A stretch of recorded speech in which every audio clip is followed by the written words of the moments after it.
ndabuka ndakachamuka ndichudza mageti. Mwari tungamira, andikusiye ndinokunamira. Pauri wewe ndakaperera, ndikakushaya inini ndinodedera.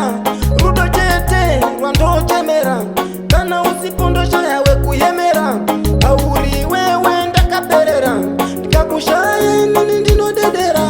Rudo chete rwandochemera, kana usipo ndoshaya wekuyemera.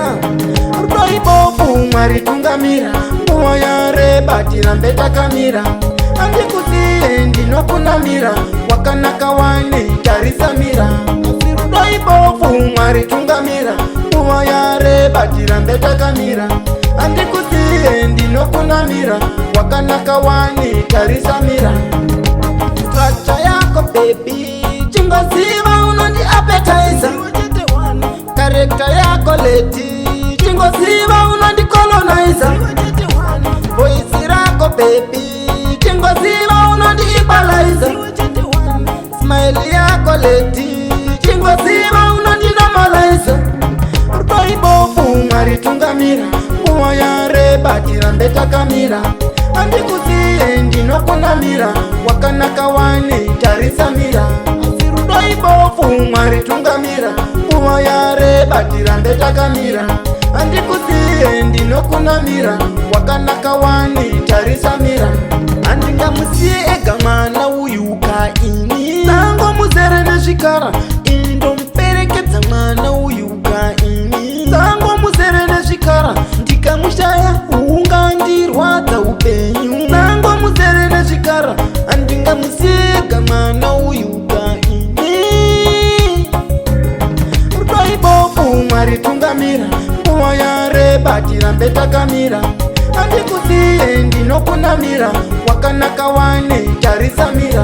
Asi rudo ibofu Mwari tungamira, nguva yareba tirambe takamira. Andikusiye ndinokunamira, wakanaka wane tarisamira. Structure yako baby chingoziva unondi appetizer. Character yako lady chingoziva unondi colonizer. Voice rako baby chingoziva unondi equalizer. Smile yako lady chingoziva unondi normalizer. Rudo ibofu Mwari tungamira, nguva yareba tirambe takamira. Andikusiye ndinokunamira, wakanaka wane tarisamira. Asi rudo ibofu Mwari tungamira, nguva yareba tirambe takamira. Andikusiye ndinokunamira, wakanaka wane tarisamira.